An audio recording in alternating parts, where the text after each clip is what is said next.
이렇게 코로나 사태로 인해서 예배드리기가 좀 어렵고 환경이 좀 잘 뒷받침이 안 되고 또 이게 아마 지금 또 가정에서 이렇게 실시간 영상으로 예배를 드리시는 가정들도 많이 계실 텐데, 네, 그래도 오늘 우리가 주님 안에서 살아가는 귀한 시간에 이렇게 참 함께하는 것도 은혜요, 또 예배드릴 수 있는 것도 은혜라고 우리 믿음으로 고백하셨으면 좋겠어요. 그런 의미에서 저희 옆에 계신 분들하고 좀 너무 가깝게 밀착하지 마시고 좀 멀리 좀 떨어져서 인사하셨으면 좋겠습니다. 네, 우리 잘 오셨습니다. 참 잘 오셨습니다. 네, 인사하시겠습니다. 참 잘 오셨습니다. 감사합니다. 네. 자, 그리고 우리가 이렇게 좀 다 마스크를 쓰고 계시는데, 마스크를 쓰실 이유가 있잖아요. 코로나 바이러스로부터 우리를 보호해 주는 거잖아요. 마스크가 우리를 코로나 바이러스로부터 보호해 주듯이 우리 성령님께서 우리 여러분들의 마음속에 함께 하셔서 우리의 마음을 지켜주시고 우리 영혼을 지켜주시는 놀라운 역사가 나타나게 될 줄로 믿습니다. 자, 그런 의미에서 우리 한 번 더 또 인사하시겠습니다. 옆에 사람 또 바라보시면서 은혜 많이 받으세요. 인사하시겠습니다. 은혜 많이 받으세요. 네, 감사합니다. 오늘 우리가 함께 보신 시편 144편 12절부터 15절까지의 말씀, 제가 지난달에 말씀 전해드릴 때에 그때도 똑같은 본문 말씀을 가지고 그때는 우리 자녀들, 주 안에서 행복한 우리 자녀라라는 주제로 이 말씀을 증거해드렸습니다. 그때 우리 자녀들이 우리 주 안에서 행복할 수밖에 없는 이유들을 이야기하면서 우리가 또 먼저 살펴보셨던 내용들이 뭐였냐면 15절 말씀이었어요.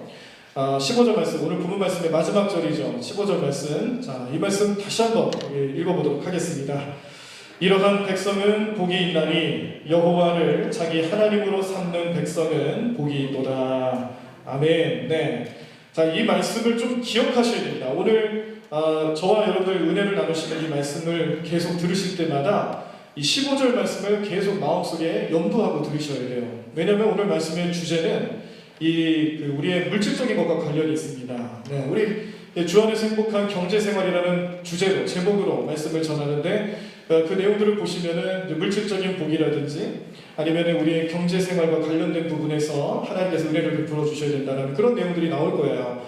그런데 우리가 이런 말씀을 듣다 보면 자칫 내 마음속에 앞에 말씀 전하는 목사님이 이게 좀 뭔가 좀 그 물질적인 축복을 강조한다든지 아니면 뭐 헌금을 강요한다든지 이런 식으로 좀 오해하실 수도 있다는 겁니다. 근데 그런 오해를 좀 하시지 말으셔야 되는 게 오늘 우리가 지금 방금 읽으신 말씀처럼 15절 말씀 뭐예요? 여호와를 자기 하나님으로 삼는 백성이 복 있는 거예요. 네, 그러니까 우리가 이 물질적인 복에 대해서 말할 때도 물질적인 복을 목적으로 해서 하나님을 섬기는 게 아니고요. 반대로 생각하는 겁니다. 여호와를 자기 하나님으로 삼기 때문에 우리는 복된 삶을 누리는데 그 복된 삶 가운데 하나가 물질과 관련된 것이라는 거죠. 그러므로 우리는 복에 대한 내용들, 복에 대한 생각들을 좀 정확하게 이해하고 오늘 말씀을 좀 보셔야 될 것 같습니다. 그래서 지난달 보신 내용은 이제 자녀에 대한 복이에요. 그러니까 자녀들도 어떻습니까? 자녀들이 어리다가 장성한 나무들 같고 또 궁전의 양식대로 다듬어진 모퉁이돌과 같다라는 것은 예수님 만나는 거예요. 자라는 나무들은 빛과 물과 양분이 필요합니다. 우리 이 세상에 빛으로 오신 예수님, 또 우리로 하여금 영원히 목마르지 않는 생물이 되신 예수님, 또 우리로 하여금 말씀이 되셔서 우리가 그 말씀 먹을 때마다, 말씀을 들을 때마다 그 말씀을 통해서 내 영이 살찌고 내 영이 살아날 수 있는 그런 우리의 말씀이 되시는 예수님을 만나야 된다는 거죠. 그런 자녀들이 행복하게 될 줄로 믿습니다. 다른 것 없다라는 거예요. 우리가 주님을 섬기는, 하나님을 믿는 백성으로서 우리 자녀들을 바라보실 때는 그렇게 하셔야 된다는 거예요. 예수님 만나야 됩니다. 또 무엇입니까? 모퉁이돌, 조각가와 같은 심정으로 이 다듬어지는 우리의 자녀들이에요. 조각가는 좋은 재료를 상상을 하여 이 조각을 어떻게 만들어 나갈지를 생각하고 만들어 나갑니다. 우리 자녀들을 그렇게 만져주신다는 거예요. 그럴 때 우리 자녀들에게 불필요한 것들은 다 떼어내 주시고 또 우리 자녀들이 더욱더 발전시키고 우리 자녀들에게 꼭 필요한 내용들은 이 조각가와 같은 심정을 가지고 세밀하게 표현해 주시는 그 하나님의 터칭, 하나님의 만지심을 경험할 수 있는 것이 이렇게 여호와를 자기 하나님으로 삼는 백성들에게 주시는 이 자녀에 대한 복이 되는 줄로 믿습니다. 그러니까 복이라는 거는 항상 우리 마음속에 뭐라고요? 하나님을 섬기는 게 우선인 거예요. 하나님을 생각하는 게 우선입니다. 그래서 지난 주일에 유광식 목사님께서 얼마나 감사하게도 복에 대한 설교 말씀을 주셨잖아요. 기억나시죠? 기억나시는 분만 아멘. 네. 기억이 안 나시는 분도 오늘 주보에 또 이렇게 요약본이 나와 있습니다. 주보를 가만히 보시면 목사님 무슨 말씀했는지 다 나와 있어요. 그 말씀의 내용이 되는 것이 시편 73편 28절에 나와 있었습니다. 자, 이 말씀도 우리 같이 한번 읽어보겠습니다. 하나님께 가까이 함이 내게 복이라. 복이 뭐라고요? 하나님께 가까이 하는 거예요. 하나님께 가까이 하는 것이 내게 복이다라는 이 믿음 안에서 우리가 하나님을 섬기는 삶을 살아갈 때에 그때 주시는 그 복을 우리는 마음속에 생각하고 그 복을 누리며 살아가셔야 될 줄로 믿습니다. 네. 오늘 본문 시편 144편 말씀인데 이 시편 144편 말씀은 다윗이 지은 시입니다. 그런데 무슨 내용을 담고 있냐면요. 다윗이 지난날의 모습들을 회상해 보니 지금 내가 이렇게 이스라엘의 왕으로 부강한 나라 또 힘있는 나라 하나님이 통치하시는 그 나라를 만들어 나가는 과정 속에 다윗이 깨달은 점이 있어요. 자기가 한 게 아니라는 거죠. 하나님이 하신 거예요. 하나님이 함께 하셨고 하나님의 은혜 없이는 이런 일이 불가능했다는 것을 잘 알고 그것을 고백하는 내용이 담겨 있습니다.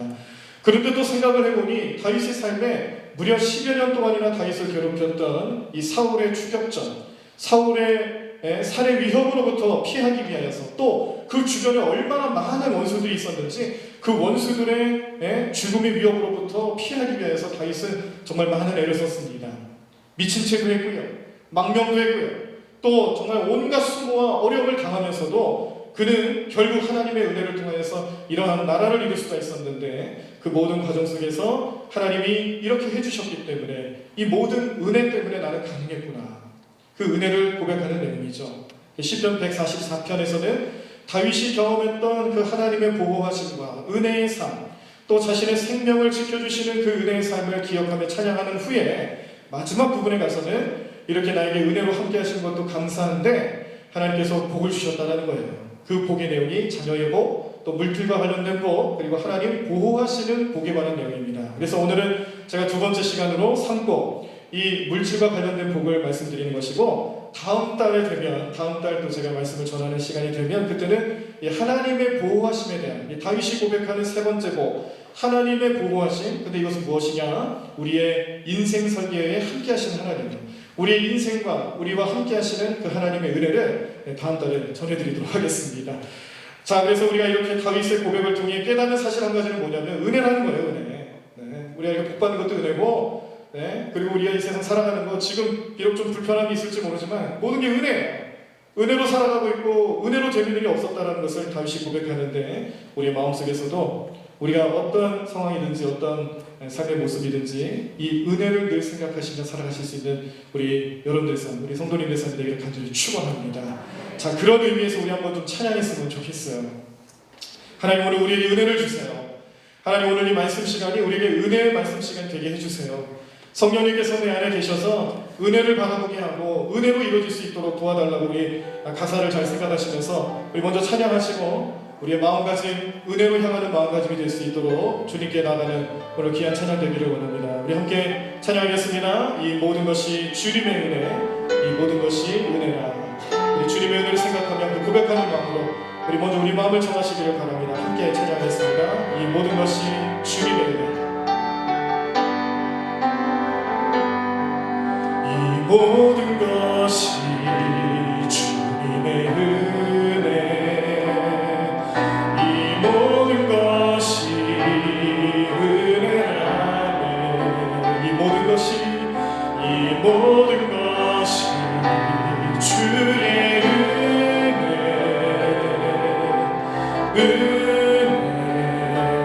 은혜라네. 우리 다시 한번 고백할까요? 이 모든 것이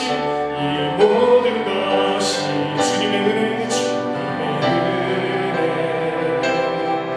이 모든 것이 은혜라네. 이 모든 것이 주의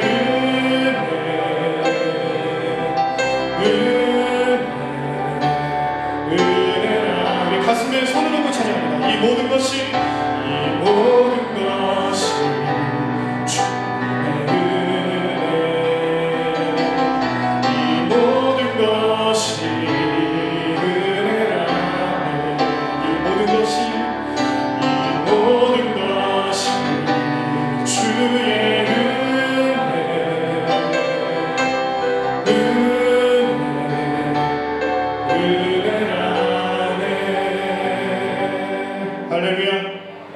정말 주님의 은혜 없이는 되는 게 없습니다.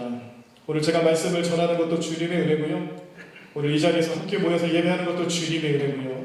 이 주님의 은혜가 이제 속히 우리가 예배드리는 현장이 자유롭게 마음껏 예배할 수 있는 그런 모든 것이 정상적으로 돌아가게 되는 하나님의 은혜로 또 나타나기를 간절히 소망합니다.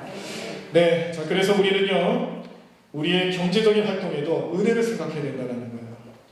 하나님이 나에게 이 경제 생활과 관련된 나의 재물과 관련된 나의 소득과 관련된 부분에서 왜 복을 주실까? 그 복을 주시는 은혜, 복을 주시는 목적을 바라보자라는 말씀입니다.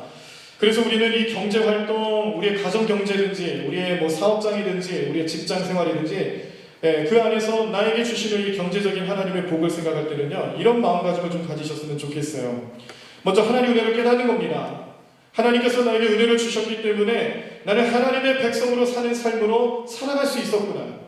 그 은혜를 통하여서 내가 하나님 백성으로 사는 삶을 시작했으니 나에게 중간중간 임하시는 그 하나님의 은혜를 가지고 나에게 주시는 것들을 가지고 하나님을 기쁘시게 하는 일에 내가 쓰임받기를 소망합니다. 내가 그런 삶을 살아가겠습니다라고 결단하며 우리의 삶을 마무리할 수 있을 때에 우리는 복된 경제생활이 될 줄로 믿습니다. 주님 안에서 행복한 경제생활을 살아간다는 것은 이 은혜로부터 시작해서 하나님 나에게 주신 것을 가지고 내가 쓰임받는 삶에 하나님을 기쁘시게 하는 삶으로 나아가는 삶인 줄로 믿습니다. 이 믿음을 가지고 우리 모든 마음속에 우리 성도님들 마음속에 하나님 나에게 복된 삶을 허락하신 것, 나에게 은혜를 주신 이유, 나의 이 경제적인 축복과 은혜의 삶을 누리게 하신 이유가 무엇일까? 이런 것들을 생각하실 때에요, 내가 하나님께 나아가고 있는가, 하나님께 함께하고 있는가, 이 모습을 또 함께 생각하시면서 주님께 맡기실 수 있는 우리 모든 성도님들 되시기를 간절히 축원합니다. 제가 좀 질문을 하나 좀 드리겠습니다. 여러분들은 지금까지 살아오시면서 이 재물과 관련된 부분에 있어서 우리가 신앙생활하며 이 재물에 대한 부분에 있어서 자유하심을 느꼈나요? 자유하시면서 살아가셨나요? 우리가 이 재물과 관련된 부분에 있어서 과연 나는 진정으로 자유한 삶을 지금 살아가고 있었는지 한번 질문을 스스로 해보시기를 바랍니다. 그런데 예수님께서는요, 이런 질문을 던지는 우리에게 또 이런 말씀을 주셨어요. 어떤 말씀이냐면 우리의 영적인 삶에 이 재물이라는 것이 사실은 유익하지가 않다라는 거죠. 자, 그 말씀이 누가복음 16장 13절에 나와 있습니다. 제가 읽어드립니다. 지파인이 두 주인을 섬길 수 없나니 혹 이를 미워하고 저를 사랑하거나 혹 이를 중히 여기고 저를 경히 여길 것임이니라. 너희는 하나님과 재물을 겸하여 섬길 수 없느니라. 아멘. 자, 뭐라 그랬다고요? 우리가 하나님과 재물을 겸하여 섬길 수 없다라고 말씀하시는 거예요. 자, 우리 영적인 삶의 이 재물이 유익하지 않다는 것의 진짜 의미는 이겁니다. 내가 하나님을 섬기려 하는 마음보다 재물을 섬기려 하는 마음이 강할 때 우리의 영적인 삶이 유익하지 않다라는 거예요. 자, 이건 어떤 의미를 가지고 있냐면 우리가 하나님을 섬기고 재물을 섬기는 이 사이에서 하나님을 섬길 때 하나님을 의지하고 하나님을 예배하고 하나님과 가까이 하는 삶을 살아가는 것이 복이라고 했는데 그 복된 인생을 살아가는 사람들에게 재물이 유익하지 않느냐? 그건 아니라는 거죠. 그 재물을 하나님 선물로 주실 때가 있다는 거예요. 근데 반대로 하나님을 가까이 하지 아니하고 하나님을 섬기지 아니하고 재물을 먼저 섬기는 마음이 앞설 때는요, 그때는 우리의 영적인 삶이 뭔가 문제가 있다라는 거예요. 예수님 그걸 경고하시는 겁니다.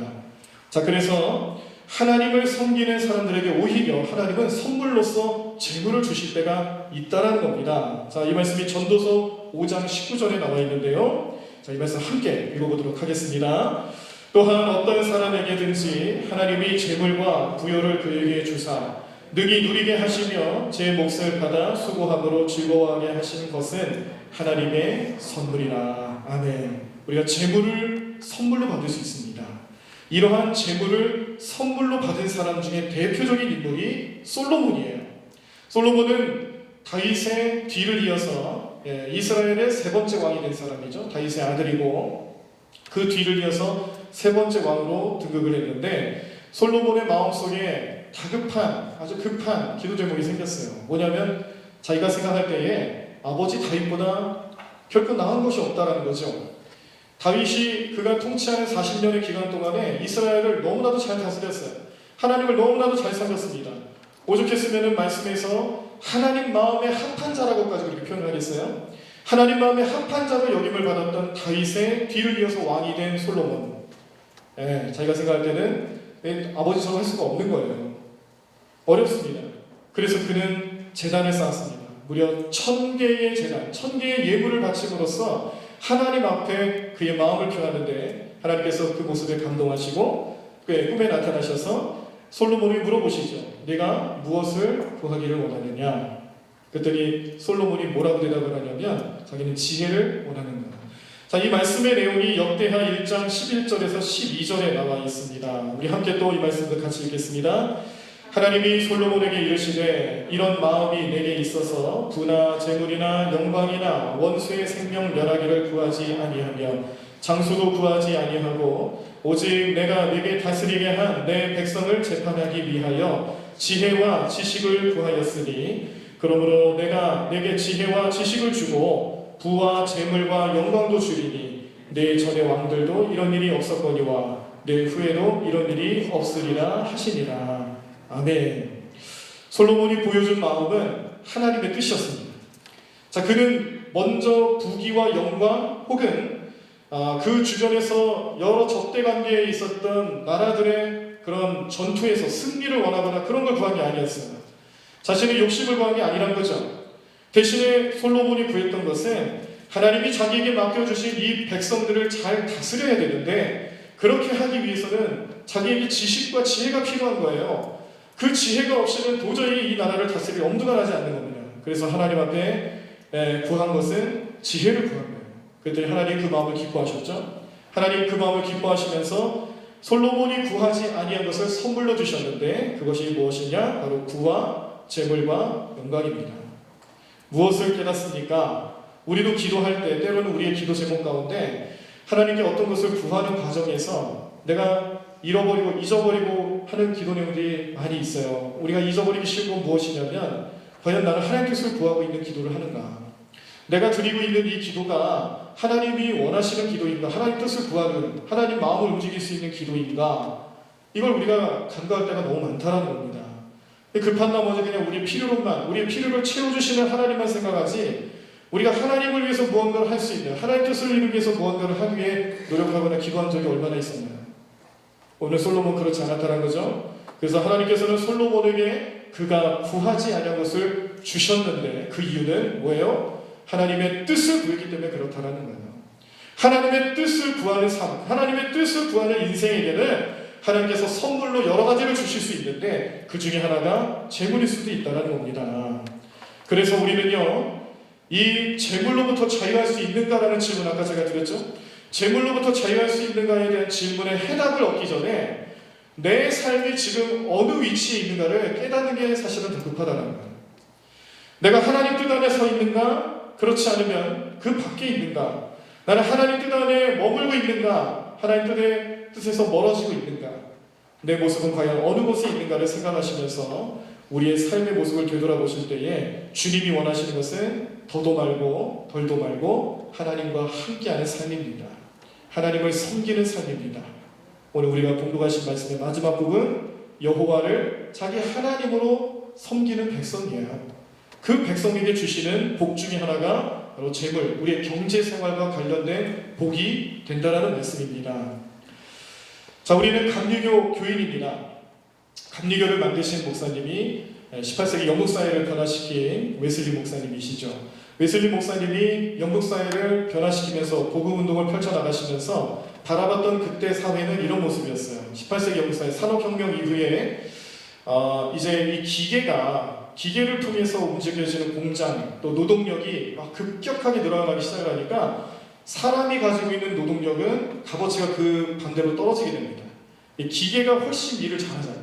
사람이 따라갈 수가 없잖아요. 그러니까 사람이 가지고 있는 노동력은 아무것도 아니게 되는 거예요. 값어치가 떨어지고 이 때문에 벌어진 현상들이 무엇이냐면 급격한 빈부격차와 그리고 소외계층들, 여자, 아이, 또 장애가 있거나 아니면 어떤 정상적인 삶을 살아갈 수 없는 그런 사람들에게는 기회조차 주어지지 않는 그런 참담한 현실을 경험하는 게 바로 영국의 18세기 영국의 사회였습니다. 근데 더 문제가 됐던 건 뭐냐면 영국의 국교였던 성공회, 이 성공회 목회자들이 이 사회가 이렇게 되어지고 있는 상황을 보고 좀 뭔가 이렇게 예언자적인 정신을 가지고 변화시키고 또 변혁을 일으키려고 하는 노력보다는 그냥 결탁하는 거예요. 그러니까 교회와 정치 세력, 교회와 경제가 손을 잡고 지금 펼쳐지고 있는 이 참 참담한 현실을 그냥 간과하고 묵과하는 겁니다. 아니면은 그것으로도 부족해서 성경적인 근거들을 제시하면서 이건 다 이렇게 될 수밖에 없는 거라는 식으로 해석을 해버리는 거예요. 그러니까 사람들의 삶이 점점점 어려워가죠. 그 사람들의 삶을 바라보는 웨슬리 목사님의 마음에 들었던 경제관이 있어요. 우리 사람들이 가져야 할 경제관, 보편적인 경제관인데 거기에 청지기적인 사명 하나를 더하여서 이런 말씀을 우리에게 전해줍니다. 할 수 있는 대로 많이 벌어라. 여러분들 세상에서 잘 살고 싶으시면은 할 수 있는 대로 벌어야죠. 네, 이건 뭐 누가 얘기하지 않아도 제가 오늘 꼭 여기서 말씀드리지 않아도 사실 누구나 다 아는 사실입니다. 자, 두 번째, 할 수 있는 대로 많이 저축해라. 역시 이것도 누구나 다 하는 거죠. 이제 그 사회생활 하시고 또 이 소득이 생기기 시작하면요, 앞으로 내 삶이 어떻게 될지 모르니까 그때부터 이제 미래를 준비하기 시작하죠. 노후를 준비하라든지 아니면 이 재산을 좀 어떻게 하면 또 증식시킬 수 있을까 이런 고민들을 하면서 투자하기도 하고 여러 가지 모습으로 이렇게 고민들을 하십니다. 근데 이제 제일 많이 하는 게 저축이잖아요. 네, 통장에 돈을 저축한다든지 그런 식으로 우리가 가진 것을 저축하죠. 저축하는 거, 교회 다니는 사람이나 아닌 사람들이나 다 합니다. 누구한테 가르쳐주지 않아도 자신의 삶을 살려야 꼭 필요한 게 바로 저축하는 습관이죠. 자, 그런데 여기서 멈추면요, 우리가 예수님 믿는 사람이라고 할 수가 없어요. 예수님 믿는 사람도 그냥 보통 사람들하고 똑같이 한다면 그게 뭐가 다르겠습니까? 근데 웨슬리 목사님이 거기에 플러스 원 하나를 더해서 할 수 있는 대로 베풀어라고 가르치고 주는 거예요. 자, 무슨 의미예요? 누구나 다 할 수 있는 대로 벌고 싶습니다. 그렇게 살아갑니다. 또 할 수 있는 대로 저축해서 내 삶의 앞으로 미래가 어떤지를 알 수 없으니 대비하는 거예요. 그런데 우리가 예수님 믿는 사람이면, 특별히 웨슬리 목사님과 함께하는 감리교 교인이었다면 거기서 멈출 것이 아니라 그것을 가지고 그렇게 벌고 그렇게 저축했던 그것들을 가지고 할 수 있는 대로 그때 그 어두웠던 정말 예수님의 사랑과 예수님의 복음, 세상을 변화시킬 수 있는 유일하신 하나님의 말씀, 하나님의 사랑을 간절히 원하고 있었던 그 사람들을 향해 나아가야 되는 많은 사람들의 마음속에 그대로 베풀어야 되는 마음까지도 없었더라면 그 운동이 벌어질 수 있었냐는 거예요. 오늘 우리들에게 주는 의미도 참 많은 의미가 있습니다. 우리들의 삶 속에서도요, 우리가 여기까지 저축하는 문제까지만 잘할 줄 안다면 우리가 무슨 의미가 있겠어요? 내가 왜 예수님을 믿는지, 왜 주님의 뜻대로 살아가는지, 하나님을 섬기는 백성인지 그걸 누가 알아주겠습니까? 우리가 가져야 할 마음은 거기서 멈추는 것이 아니라 하나님의 뜻을 구하며 하나님의 방법대로 하나님의 기쁘심을 위해서 나아가는 삶이 되어야 될 줄로 믿습니다. 정리하면요, 하나님께서 내게 이 경제적인 복을 주시고 경제적인 생활에서 행복감을 느끼게 할 수 있도록 하신 것에 우리 날마다 감사해야 되는 거예요. 왜? 우리가 하나님과 함께한다는 하나의 증거거든요. 내가 하나님께 나아가고 하나님과 함께하는 삶을 살아갈 때 주시는 복이라는 것을 깨닫게 될 때에 우리는 거기서 멈추는 것이 아니라 하나님을 사랑하는 방법들, 예수님처럼 이웃을 내 몸과 같이 사랑하는 방법들, 그런 것들을 고민하고 기도하면서 발견해 나가는 겁니다. 또 그런 삶을 살아가기 위해서 내가 그렇게 사용받을 때에 우리는 그 과정에서 하나님 안에 우리의 경제생활, 우리의 물질적인 삶을 통해 하나님 주시는 행복과 또 하나님 주시는 은혜로 살아갈 수 있는 귀한 삶이 되실 줄로 믿습니다. 이런 삶을 잘 살아가라고 예수님 또 우리에게 말씀을 주시는데 그 말씀의 내용이 마태복음 25장 31절에서 40절까지 나타나 있는데요. 제가 이제 정리해서 말씀을 드리겠습니다. 이 말씀에서는요, 예수님께서 이제 임금으로 비유되는 예수님, 그 예수님이 이 땅에 오셔서 의인과 악인을 가르시고 심판하실 것인데, 의인으로 표현되는 오른편에 있는 사람도 있고요, 악인으로 표현되는 왼편에 있는 사람이 있어요. 마치 양과 염소를 구별하는 것처럼 오른편 양, 그 오른편에는 양을 두고 또 왼편에는 염소를 두는 것처럼 이제 심판의 때에 이렇게 구별이 된다는 것을 비유로 말씀하시면서 오른편에 있는 사람들을 지칭하는 말들이 나오는데 이런 말들을 하십니다. 내 아버지께 복받을 자들이여. 네, 다시 한번 내 아버지께 복받을 자들이여. 이게 의인이라는 거예요. 자, 그리고 창세로부터 너희를 위하여 예비된 나라를 상속받으라. 의인의 삶에는 창세로부터 그 의인들의 삶, 너희들의 삶에 예비된 나라가 있는데 그 예비된 나라를 상속받는다는 약속을 주시는 거예요.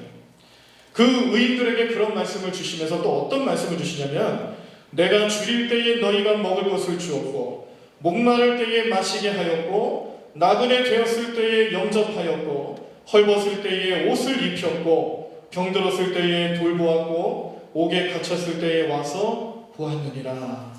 그런 말씀을 주십니다.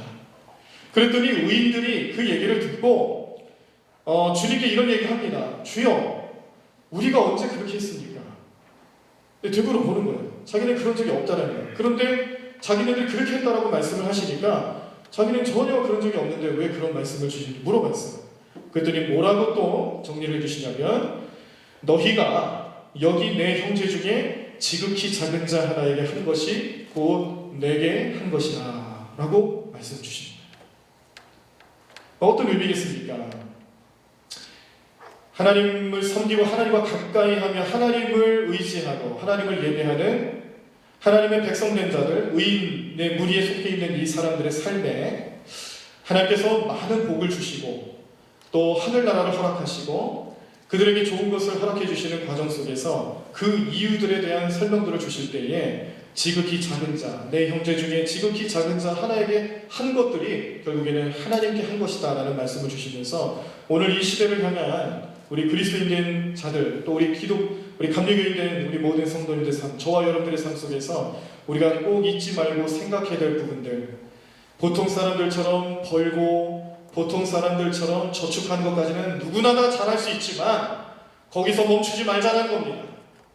우리 그리스도인들까지도 거기서 멈춰서 그냥 가만히 있지 말자는 겁니다.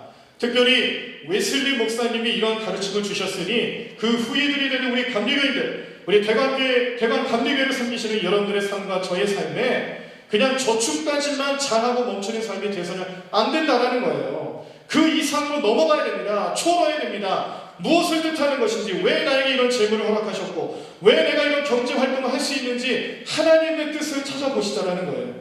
그럴 때 우리 마음속에 무슨 마음이 생겨야 되겠습니까? 지극히 작은 자에게 한 것이 하나님의 한 것이라는 것을 여러분들이 믿으신다면 우리는 거기서 나에게 베풀어 주신 하나님의 은혜를 가지고 어떻게 해야 돼요? 또 우리도 같이 베풀어야죠. 나눠줄 수 있어야 되는 겁니다. 그들을 섬길 수 있어야 된다는 겁니다. 우리의 마음이 그런 마음으로 나아가게 될 때에 우리의 삶 속에서 주님이 기뻐하시는 일에 더욱더 참여하시는 여러분들의 삶이 될 줄로 믿습니다. 이 믿음을 가지시고 우리가 이 행복한 경제생활, 주 안에서 행복한 경제생활이 된다는 건 결국 무엇이냐면 주님께 쓰임받는 삶이에요. 주님께 쓰임받기 위해서 기도하고 헌신하고 나아갈 수 있는 우리 모든 성도님들의 삶이 되기를 간절히 축원합니다. 다시 오늘 본문 말씀으로 돌아오면요, 우리에게 이렇게 재물과 관련된 부분에서 복을 주시는 내용이 13절과 14절에 나와 있습니다. 자, 이 말씀 같이 한번 읽어보도록 하겠습니다. 우리의 곳간에는 백곡이 가득하며 우리의 양은 들에서 천천과 만만으로 번성하며 우리 수소는 무겁게 실었으며. 아멘. 자, 어떤 내용이 있습니까? 백곡이 가득하다. 이 백곡이 가득하다는 건 말 그대로 이 곡간이라는 게 있잖아요. 이 곡식 같은 거를 저장하고 추운 겨울이 오거나 아니면은 뭐 흉년이 왔을 때 꺼내서 먹을 수 있는 그런 창고죠. 거기에 가득 차 있다. 그럼 그걸 바라보시는 여러분들 마음 어떻겠어요? 든든하죠. 네, 뭐 어떤 어려움이 와도 뭐 견딜 수 있을 것 같죠. 먹을 것에 대해서만큼은 해결이 됐잖아요. 그래서 보는 것만 해도 얼마나 즐겁겠어요. 자, 그리고 이런 표현이 있어요. 우리의 양은 들에서 천천과 만만으로 번성한다. 자, 역시 이것도 당시 이스라엘 백성들의 그 어떤 그 목축업과 관련된 그 짐승을 길러서 이렇게 또 번성해 나가는 과정 속에 얻는 그런 소득들, 그리고 그때 당시에는 이렇게 그 짐승들이 잘 번성한다는 건 뭐겠습니까? 새끼를 잘 낳는 거예요. 새끼를 잘 낳고 그 새끼들이 또 새끼를 낳고 그래서 점점 숫자가 불어난다는 건데 이렇게 자기들이 가지고 있는 자기들이 기르고 있는 짐승들이 숫자가 불어난다는 것은 어떤 뜻이 있냐면은 나에게 나의 가정에 나의 삶에 특별한 하나님 은혜가 임한다는 것을 고백하는 내용입니다. 네. 이 아무나 벌어지는 일이 아니라는 거죠. 누구나 다 양을 치면 다 성공한 게 아니라는 거예요. 네. 특별한 사람들이 임했던 복이라는 거예요. 풀을 찾는 거, 물을 찾아서 먹이는 거, 목자들이 해야 되는 일인데 이런 것들을 잘하려면은 하나님 은혜는 없이는 되지 않는다는 것을 아는 겁니다. 그리고 숫자까지 불어난다는 것을 볼 때 하나님이 하시지 않고는 이런 일이 벌어질 수 없다는 것을 잘 아는 표현입니다. 자, 그리고 수소는 무겁게 실었다고 했어요. 아마 뭐 수레 같은 것을 끌고 가면서 그 수레에다 뭘 실었겠죠. 뭐 그것이 뭐 금은보화가 되든지 아니면 뭐 역시 뭐 추수 때 얻었던 곡식이든지 뭐 수확물이 뭔지는 모르겠습니다만 어쨌든 무겁게 실었다는 건 또 뭐예요? 내가 지금 가진 게 많아졌다는 거잖아요. 이때 당시에 경제 활동이 성공적으로 이루어지고 있다는 뜻이잖아요. 아마도 우리 식으로 표현한다면 지금 우리의 삶으로 표현한다면 이렇게 바꿀 수 있을 것 같습니다. 사업이 잘 되는 거예요. 사업이 잘 되는 거예요. 그리고 돈 걱정 없이 살아가는 거예요. 또 우리 부동산 같은 것들도 이제 잘 이렇게 어떻게 모아가지고 또 이 재테크가 잘 이루어진다든지 아니면은 나의 노후 생활, 내가 이제 앞으로 노년기가 되었을 때에 이 생활을 부족함 없이 살아갈 수 있는 준비가 잘 돼 있다. 이런 것들로 아마 좀 바꿔서 생각할 수 있지 않을까 싶습니다. 여러분들 솔깃하시죠? 네? 네. 표현들을 안 하시지만 마음속에서 와, 나도 저렇게 살고 싶다 이런 생각 하실 수도 있을 것 같아요. 사업이 잘 되고 뭐 돈 걱정 없이 살아가고 부동산이 뭐 번창해 가고 노후 걱정이 없고 얼마나 부럽습니까? 근데 뭐예요? 여기까지만 보면 된다는 거예요? 안 된다는 거예요? 네. 제가 이런 얘기나 하려고 이 자리에 서서 여러분들 앞에 말씀을 전하겠습니까? 네. 이런 축복에 대해서만 말씀드리려고 여기 섰겠어요? 아니죠. 그 이상의 의미가 있다는 거예요. 자, 그 의미를 또 찾아보겠습니다. 오늘 이 다윗이 표현하고 있는 여호와를 자기 하나님으로 삼는 백성들에게 하나님께서는 물질적인 복, 경제 생활과 관련된 복을 통해서 어떻게 나타나셨는지 그 내용들을 오늘 우리가 보셨지만 그러나 여기에는 또 우리가 염두하면서 보셔야 될 내용들이 있다는 겁니다. 이 내용을 통해서 여러분들 마음속에 큰 은혜가 되셨으면 좋겠어요. 그리고 이 말씀의 내용들을 이제 기억하시고 그 의미를 생각하시면서 또 한 주간 살아가셨으면 좋겠습니다. 자, 말씀을 찾아보시겠는데 레위기 1장 2절과 레위기 1장 14절과 레위기 2장 1절 말씀을 보도록 하겠습니다. 우리 앞에 화면을 보시면서 저희 함께 말씀을 좀 읽어보도록 하겠습니다. 이스라엘 자손에게 말하여 이르라. 너희 중에 누구든지 여호와께 예물을 드리려거든 가축 중에서 소나 양으로 예물을 드릴지니라. 14절 만일 여호와께 드리는 예물이 새의 번제이면 산 비둘기나 집 비둘기 새끼로 예물을 드릴 것이요. 2장 1절 세 번역으로 있습니다. 나 주에게 곡식 제물을 바치는 사람은 누구든지 고운 밀가루를 제물로 바치는데 거기에 기름을 붓고 향을 얹어서 바쳐야 한다. 아멘. 자, 다시 2절 보여주세요. 1장 2절. 자, 여기 제가 친절하게 빨간색으로 표시를 해놨습니다. 소와 양으로 예물을 드리는데 여의치가 않으면요. 자, 14절에 산 비둘기나 집에서 기른 비둘기의 새끼를 바칠 수 있다는 거예요. 자, 이건 뭐냐면 이제 성막을 지고 성막 안에서 제물을 바치는 이 번제를 쌓을 때 바쳐지는 예물들에 대해서 알려주시는 규정의 내용이에요. 자, 그러니까 이스라엘 백성들이 광야 생활을 하면서 성막을 지었는데 이 성막 안에서 무엇을 했습니까? 제물을 바치면서 그 제물에 피를 쏟으면서 내 죄를 씻김 받는 거죠. 내 죄를 자복하고 그 피를, 짐승의 피를 흘림으로써 그 죄가 사하심을 입는 것을 경험하는 겁니다. 자, 그 현장에서 우리가 바쳐야 되는 예물, 준비해야 되는 예물 가운데 소가 있었고요, 양이 있었고 또 짐승들 가운데는 비둘기도 있었어요. 자, 그런데 오늘 우리가 보신 이 144편 말씀의 13절에 나와 있는 오늘 우리가 경제적인 활동을 하면서 우리에게 제물로서 주시는 하나님의 축복의 내용 가운데 백복이 있었고 양이 있었고 14절에는 소도 나옵니다. 세번역 말씀을 읽으셨던 레위기 2장 1절 말씀, 원래 우리가 개정 개혁판에서는 그냥 고운 가루라고 되어 있어요. 가루, 소재를 뜻하는 것인데 고운 가루. 그래서 이게 무슨 가루냐? 세번역 말씀에서는 좀 더 자세하게 표현을 합니다. 고운 밀가루예요. 우리가 이 짐승으로 가축으로 제물을 바칠 때는 소나 양, 비둘기, 새끼가 되겠지만 집에 있는 곡식을 가지고는 또 제물을 바치는 경우에 있어서는 고운 밀가루를 준비해 오는 겁니다. 자, 여러분들 이 내용들을 보시면서 마음속에 어떤 깨달음이 오시나요? 제가 어떤 말씀을 드리고 싶은지 그런 느낌들이 오십니까? 우리가 시편 144편 말씀을 보시면서 하나님 나에게도 이런 축복을 주시면 좋겠구나라는 생각을 누구나 다 하셨을 겁니다. 나도 하나님 잘 섬기겠습니다. 나도 하나님 잘 예배하겠습니다. 하나님 저에게 복 주세요. 특별히 저에게 재물의 복을 주세요. 하나님 저도 곡식이 가득하게 해주세요. 하나님 저도 제가 기르는 양들이 있어요. 그게 우리의 사업이 될 수도 있고 우리의 직장이 될 수도 있습니다. 우리가 어떤 일을 벌이는 것들이 될 수도 있어요. 이게 천천으로 만만으로 번성하게 해주세요. 하나님 우리가 가지고 있는 수수가 있어요. 내가 부리고 있는 것들이 있어요. 무겁게 싫게 해주세요. 하나님 거기에 많은 것을 담아주세요. 이렇게 기도하며 거기서 멈추신다라면 우리는 세상 사람들과 다를 바가 없다라는 거예요. 오늘 이 시편 144편 말씀을 보시면서 우리들이 함께 보셔야 되는 내용은 바로 이 레위기 말씀입니다. 레위기 말씀에 등장하는 하나님께서 물질적인 복으로 주셨던 내용들은 사실은 무슨 내용이에요? 우리가 늘 우리의 죄를 씻김받기 위해서, 우리가 늘 예배로 나아가기 위해서, 하나님과 함께하는 삶을 살아가기 위해서 늘 갖춰줘야 되는 예물의 모습 아니었습니까? 우리는 우리 욕심을 채우기 위해서 하나님께 구하고 재물을 원했지만, 그러나 우리에게 진정한 행복의 재물이라는 것은 무엇이냐? 하나님 주시는 것 가운데 그것을 가지고 하나님께 나아갈 수 있도록 길을 열어주신 하나님의 사랑이요 은혜가 되는 줄로 믿습니다. 레위기 말씀을 비교하며 보실 때 우리가 깨닫는 사실은요, 두 가지 사실이 있어요. 첫 번째는 하나님께서 친히 준비해 주신다는 거예요. 뭘요? 우리가 가져가야 할 예물, 우리의 죄를 씻기 위해서 가져가야 할 예물조차도 하나님의 백성들에게는 어떻게 해요? 양을 천천과 만만으로 번성하게 하고 수소를 무겁게 싣게 하시고 백곡이 가득하게 하시고 하나님 친히 주신다는 거예요. 우리가 스스로 준비해도 부족할 판인데 하나님 주신다는 것은 어떤 의미가 있겠습니까? 우리의 죄를 용서받고 우리가 주님 앞에 나아갈 수 있는 삶을 살아가게끔 하시기 위해서 주님이 친히 우리의 은혜를 베풀어 주신다는 거 아니겠습니까? 그 말씀을 이해할 수 있는 말씀이 창세기 말씀인데 22장 7절로부터 8절에 또 13절에 이런 말씀이 있습니다. 제가 읽어드리겠습니다.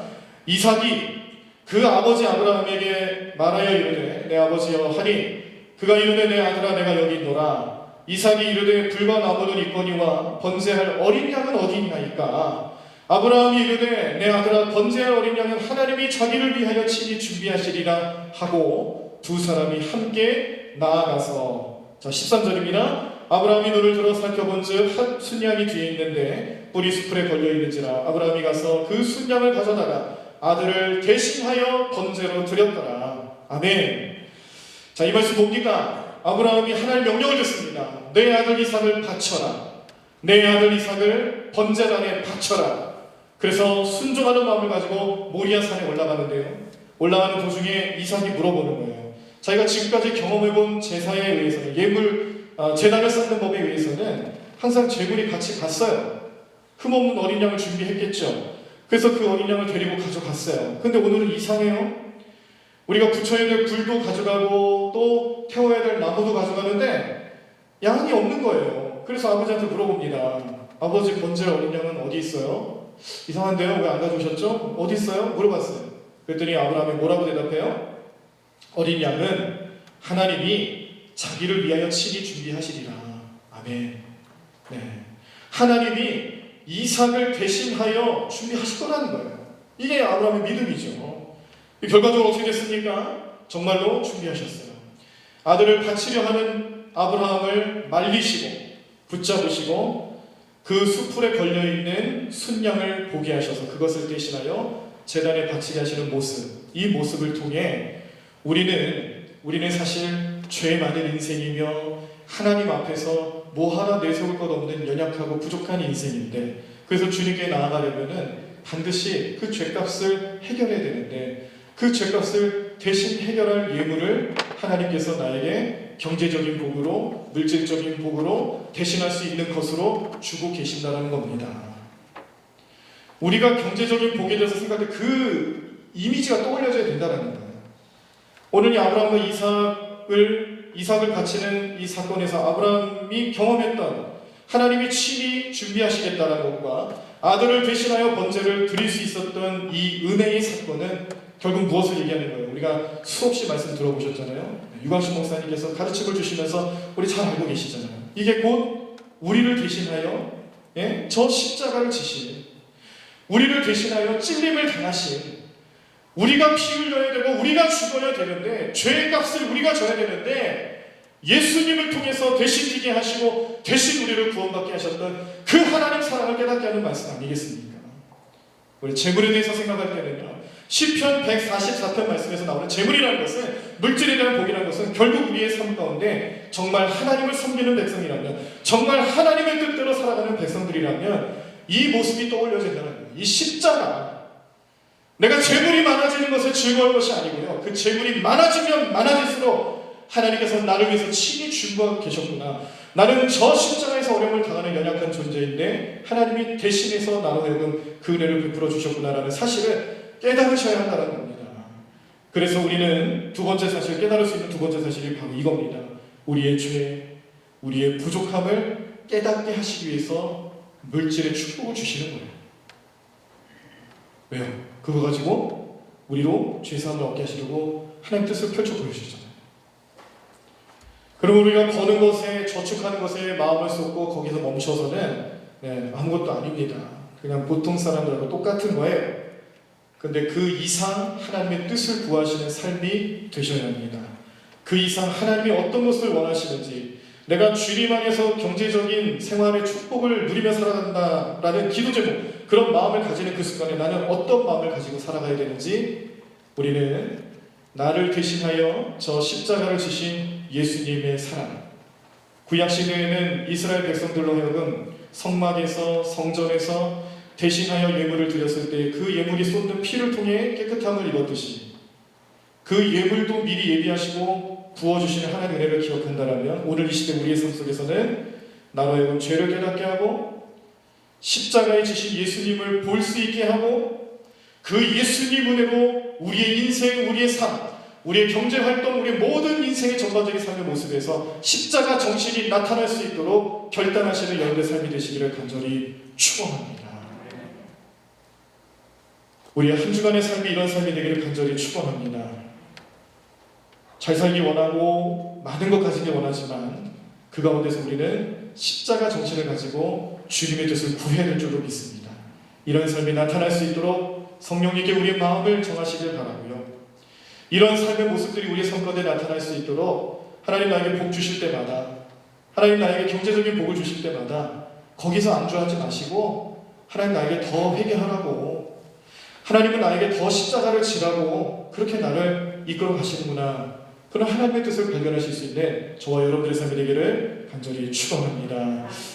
하나님 감사합니다. 주님, 지난날에 우리 모든 삶의 능력이 되어주심을 감사하고, 오늘도 새로운 한 주를 시작하며 주님 앞에 예배하며 주님의 은혜를 받으며 살아갈 수 있도록 인도해 주심을 감사합니다. 주님, 우리들의 삶에 감사의 조건으로 날마다 임하여 주신 것도 정말 고맙고 감사한 일인데, 우리가 하나님을 섬긴다라는 이유로 하나님의 백성으로 살아간다라는 삶의 모습으로 주님, 우리들에게 얼마나 많은 감사의 조건들을 주셨나요? 우리에게 얼마나 많은 복을 내려주셨나요? 주님, 더욱더 가까이 하는 삶을 살아갔을 뿐인데 우리의 삶 가운데 많은 것을 채워주시는 주님 앞에 우리는 더할 나위 없는 사랑과 또 더할 나위 없는 찬양과 우리의 모든 삶을 헌신하는 모습으로 나아가기를 원합니다. 주님, 우리를 기뻐 안아주시옵시고 우리를 사용하여 주시옵시고 우리의 삶을 통하여서 주님 영광받아 주시옵소서. 오늘도 주님 전에 나와 예배한 우리 모든 성도들의 삶 가운데 주님께서는 그 누구도 줄 수 없는 많은 은혜와 축복으로 함께해 주실 줄로 믿습니다.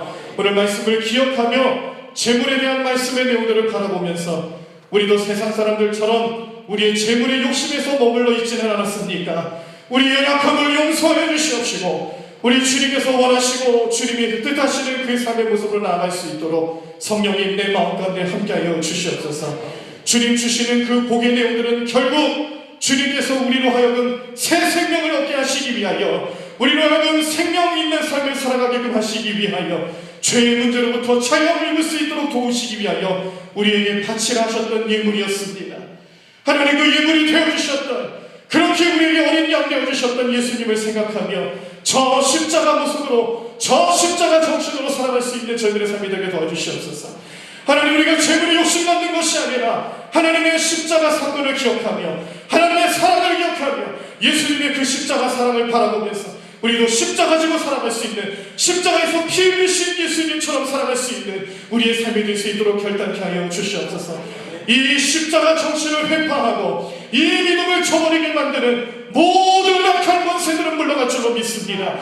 내가 나사렛 예수 그리스도 이름으로 명하노니 우리의 마음을 어지럽히고 우리의 십자가 정신을 무너뜨리게 하고 우리를 십자가로 향하지 못하도록 만드는 모든 악한 권세들은 다 떠나갈지어다. 우리 하나님의 놀라운 능력을 경험한 우리의 삶의 길을 막는 모든 악한 것들은 다 물러갈지어다. 주님 이룩하여 주실 줄로 믿습니다. 주님께서 역사해 주실 줄로 믿습니다. 하나님 성령 충만함 속에서 이 믿음을 가지고 살아가게 하여 주시옵소서. 성령님께서 내 마음속에 함께 계심을 의지하며 살아가게 도와주시옵소서. 날마다 성령이 주시는 생각으로 살아가게 도와주시고 성령님과 동행하며 주님과 함께하는 복된 인생들 될 수 있도록 주님 역사하여 주시옵소서. 하나님, 우리 가정을 돌봐주시기를 원합니다.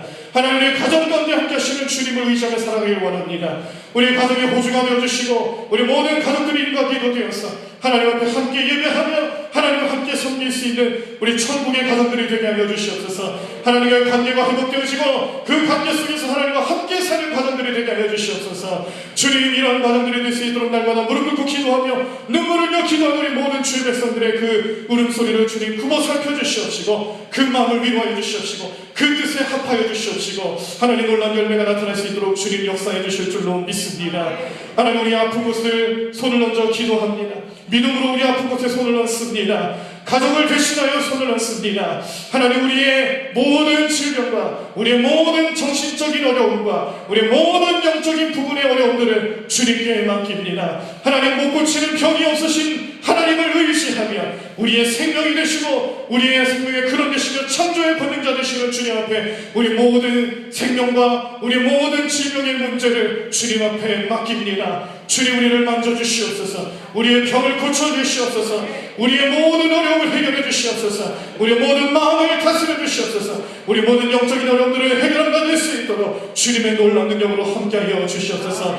이 시간 우리 마음을 어지럽히고 우리의 영혼을 더럽히고 우리 모든 삶의 문제, 우리 육신의 문제 가운데 질병을 가져다주는 모든 악한 권세들은 다 물러갈 줄로 믿습니다. 내가 나사렛 예수 그리스도 이름으로 명하노니 우리를 병들게 하고 우리를 어렵게 만드는 모든 악한 권세들은 다 물러갈지어다. 우리를 나쁘게 만들고 우리를 어렵게 만드는 모든 악한 권세들은 다 물러갈지어다. 주님의 역사하심을 맛볼지어다. 주님의 지어심을 맛볼지어다. 주님의 역사하심 속에 우리의 삶이 변화될지어다. 생명으로 나타날지어다. 새 생명을 얻을지어다. 주님, 그렇게 될 줄로 믿습니다. 오늘도 주님 앞에 예물을 바칩니다. 우리의 예물을 기뻐 받아주시는 주님, 우리의 11조 예물, 우리의 감사 예물, 또 우리의 1,000번째 예물과 우리의 건축 헌금과 하나님 또 우리 선교 헌금, 우리의 목적을 담아 드리는 모든 예물 가운데 주님 함께하여 주시옵소서. 우리가 속회로 모이며 속회에서 드리는 예물이 있습니다. 우리 교양자 자녀들이 모아서 드리는 예물들이 있습니다. 하나님, 우리가 예물을 통하여서 주님 앞에 우리의 기도를 다 내려놓사오니 주님 응답하여 주시고 주님의 역사하심 속에 동참하는 저희들에게 하여 주시옵소서.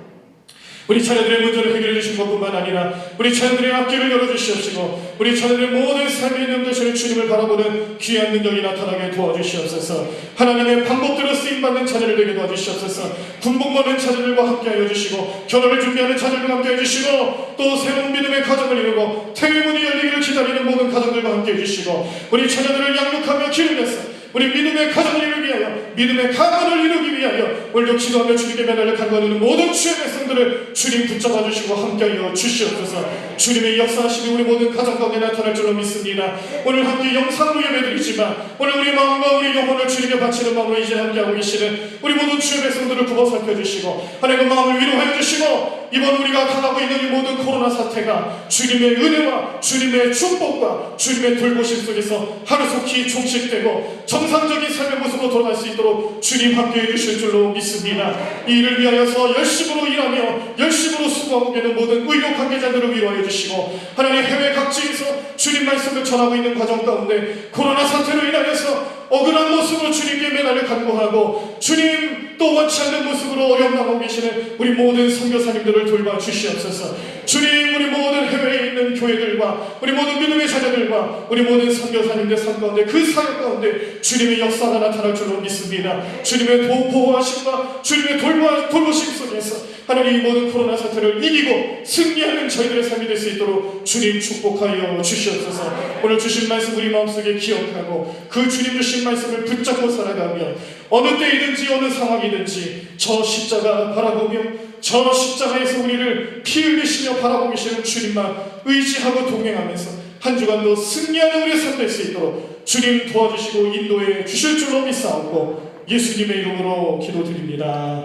아멘.